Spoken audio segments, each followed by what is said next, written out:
আসসালামু আলাইকুম everyone, welcome back to my channel Nasrin cookbook.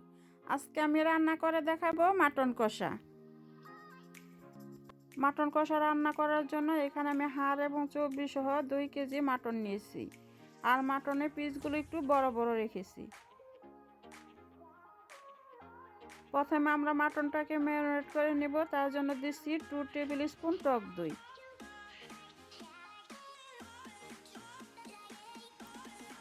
দিচ্ছি 2 টেবিল স্পুন আদা রসুনের পেস্ট,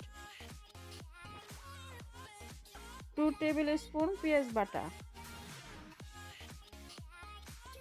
2 টিস্পুন মরিচের গুঁড়া,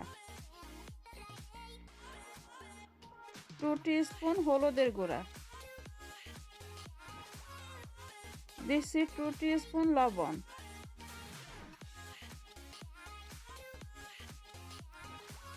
দিচ্ছি 2 টিস্পুন সরিষার তেল।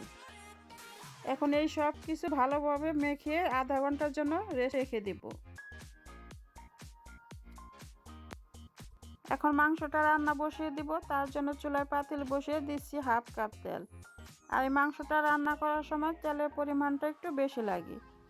এখানে আমি নিয়েছি 3 টুকরো দারচিনি, 3টি তেজপাতা, 3টি শুকনো মরিচ, 3-4টি এলাচি, আর নিয়েছি লবঙ্গ। এখন মশলাগুলো তেলের মধ্যে সামান্য একটু ভেজে নেব। গরম মশলাগুলো সামান্য একটু ভেজে নেওয়ার কারণে তেলে থেকে সুন্দর একটি ঘ্রাণ আসতেছে। এখন এখানে দিচ্ছি 1 কাপ পেঁয়াজ কুচি।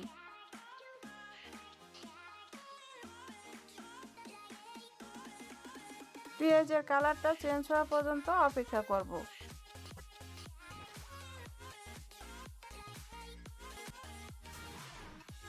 পেঁয়াজের কালারটা চেঞ্জ হয়ে আসছে। এখন এখানে দিচ্ছি 1 টিস্পুন আদা রসুনের পেস্ট।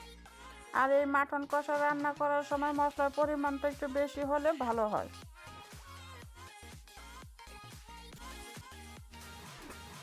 দিচ্ছি 1 টেবিল স্পুন জিরা গুঁড়া, 1 টেবিল স্পুন ধনিয়া গুঁড়া,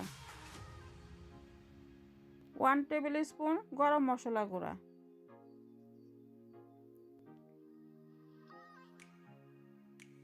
দিচ্ছি 1/2 টিস্পুন লবণ। লবণের পরিমাণটা আপনারা দেখে শুনে দিবেন, কারণ মাংসটা মাখানোর সময় আমরা একবার লবণ দিয়েছি। দিচ্ছি 1 টিস্পুন মরিচের গুঁড়া। ঝালের পরিমাণটা আপনারা যে যেরকম খেতে পছন্দ করেন সেই রকম দিবেন। দিচ্ছি 2টি টমেটো কুচি। আপনারা চাইলে টমেটোটাকে ব্লেন্ডারে ব্লেন্ড করে দিতে পারেন। এখন এখানে সামান্য পানি দিয়ে মশলাটাকে ভালো করে কিছুক্ষণ কষিয়ে নিব। মশলাটা ভালোভাবে কষিয়ে নিয়েছি। এখন আগে থেকে মাখিয়ে রাখা মাটনগুলো দিয়ে দেব।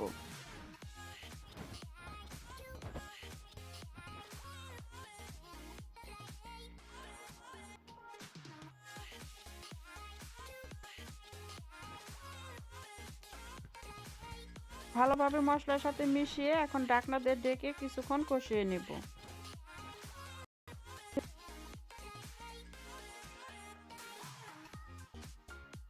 মাটন থেকে অনেকটা পানি উঠে গিয়েছে।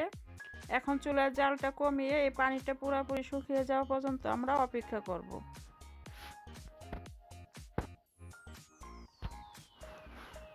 একটু পর পর নেড়ে দিতে হবে, তা না হলে মশলাগুলো নিচের দিকে পুড়ে যেতে পারে।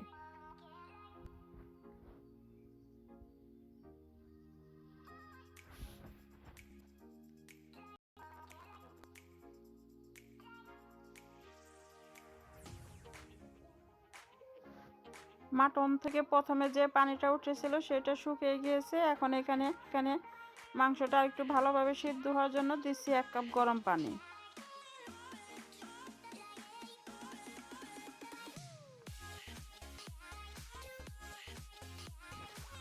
এখন ঢাকনা দিয়ে ঢেকে দিব আর পানিটা শুকিয়ে যাওয়া পর্যন্ত অপেক্ষা করব।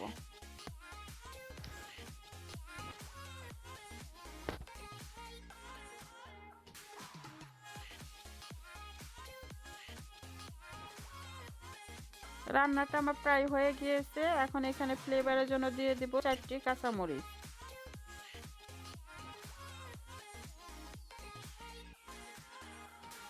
1 টিস্পুন গরম মশলা গুঁড়া দিয়ে ঢাকনা দিয়ে ঢেকে 2 মিনিট অপেক্ষা করব।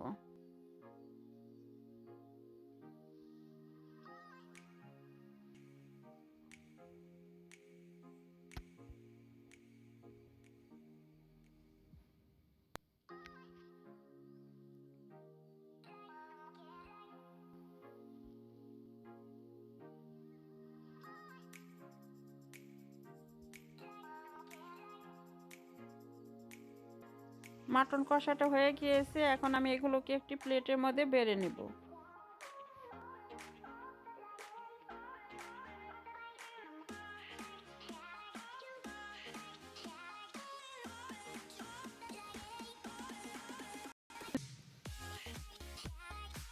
আমার রান্না করা হয়ে গিয়েছে মাটন কষা।